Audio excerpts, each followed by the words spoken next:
Hello, fellow safety and health professional, and welcome to another podcast in a long series of podcasts based on an article in Safety and Health magazine that's all about you. Where do you live? When asked that question, I usually say in South Jersey, about 45 minutes south of Philadelphia. I live in a town called Bridgeton, New Jersey. No doubt you respond similarly to a location when asked that question. When somebody says, where do you live? That's what you'll say. But that is not where you actually live. No matter where you're at, your mind is your place of residence. I travel often, and whether in Canada or Dubai, I'm still at home inside my head. It's what makes us, me. It's what makes me, me, and you. I've realized that I still live inside my mind, whether I'm in my house in New Jersey or a hotel room. That's why I work on making my full-time home, my mind, a pleasant and exciting place to stay. How do you make your mind a fine home? Well, here are 3 ways to do that. Number 1, pay attention to your thoughts. For example, when exterminating termites from your house, be diligent about removing negative thoughts from your mind. Do it the same way. You be diligent about it, like try to work on it. It helps you have awareness about this and a determination to stay as positive as you reasonably can. Nobody can stay positive all the time. Even if you get some guru that says, I stay positive all the time. No, you don't. Sometimes I'll snap out I'm deep in thought about something negative, like a worry rabbit hole, and be surprised how far I went down in distress. Then I'll resolve to pay better attention to the thoughts that arise. Now, regularly doing this will help you avoid the hurtful hole in the first place. You won't go down there in the first place.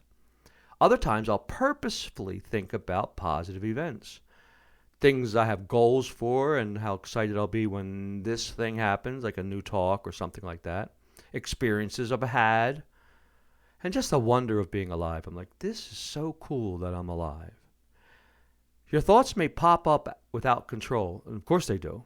But you can purposefully think about whatever you want. Like right now, you can think about lying on the beach. You can think about a time in the past when you're playing with your kids. That's your control. You have control over that. You can do it whenever you want, even when things are going bad, even during dire times. I have in my office, you would be amazed at my office, my home office particularly, many inspiring and humorous pictures. I'm looking around like now and I'm saying, this guy has got to be something. And they're mostly, 95% of them. There's a few that are, I wouldn't say negative, but they portray something, that is negative because you need to be realistic. But most of them are either unusual, funny, inspiring. And I look around just to get those good thoughts. I even have puppets in my office, by the way. I have this one shelf which has all these different puppets. 2 of them I've used in talks, which I don't do anymore. So I'll pause and look around to create a stream of uplifting feelings and ideas.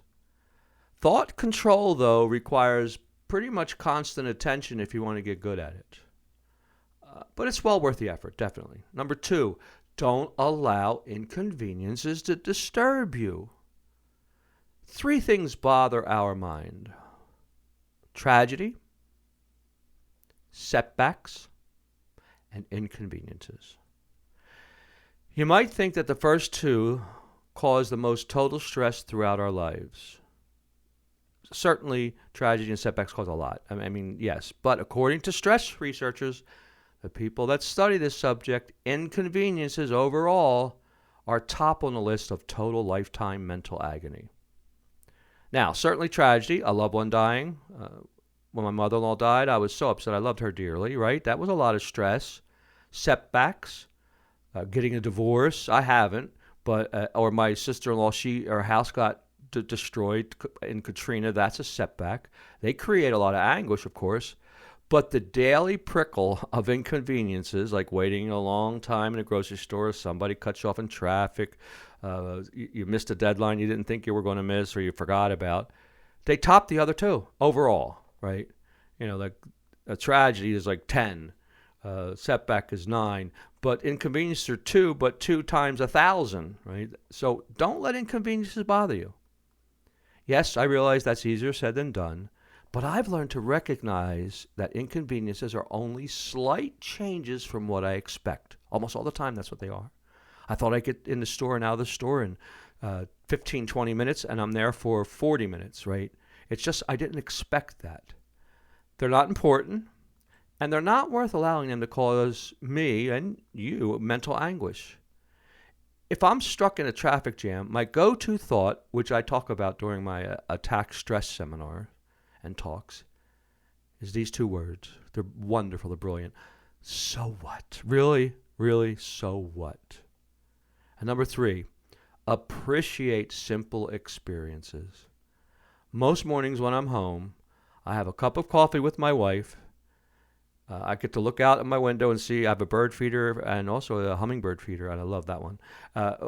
And we laugh a lot together. It's usually over silly things, but I treasure it every time it happens because it's only going to happen so often, and it's just such a feel-good, nice, it's good for you thing. It's inexpensive and certainly not elaborate or formal, but it's an experience my mind enjoys. So when you realize that most of your joy in life stems from simple events, you start to notice them more throughout your life. I'm sure you have many too. Not the same as mine, of course, but there's simple things you do that are joyful, actually, that if you notice them more, pay attention to them more, will make it so that inside your mind is a better place to live. Now, the same thing goes for my work as a safety pro. Even last year, for a year and a half, I was doing demolition, and I had to give a lot of pre-job briefings.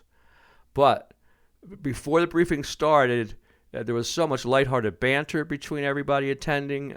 We would we'd make fun of each other. We'd tell stupid jokes or whatever. The camaraderie was delightful. And invariably, somebody would say something that was really funny or, really made fun of somebody in a lighthearted way. So no matter what stimulations are pouring into your senses, your mind arranges it to create what's called an Umwelt. And an Umwelt means how you subjectively experience the world. It's used often to describe about animals, how a bat experiences the world, or how a squirrel does. But we too have an Umwelt. We individually have an Umwelt. Now, you don't have total control over that. You have some cognitive influences on how you feel about the sensations you notice. Some are genetic, some are born into you. But you can still control them a lot and notice them a lot. If you see something and think, this is so beautiful, it will uplift you. Conversely, if you think, this is horrible, this is ugly, I don't like this, you will feel more somber and upset. It's up to you. It's your house. I prefer to try to view all experiences as something miraculous. Our minds are extraordinary, and we have more control over them than we sometimes realize. And like a front porch where you can sit and watch the world go by purposefully, noticing the wonder of your life in all of its intricacies, is a fine way to enjoy being alive, no matter where your body resides.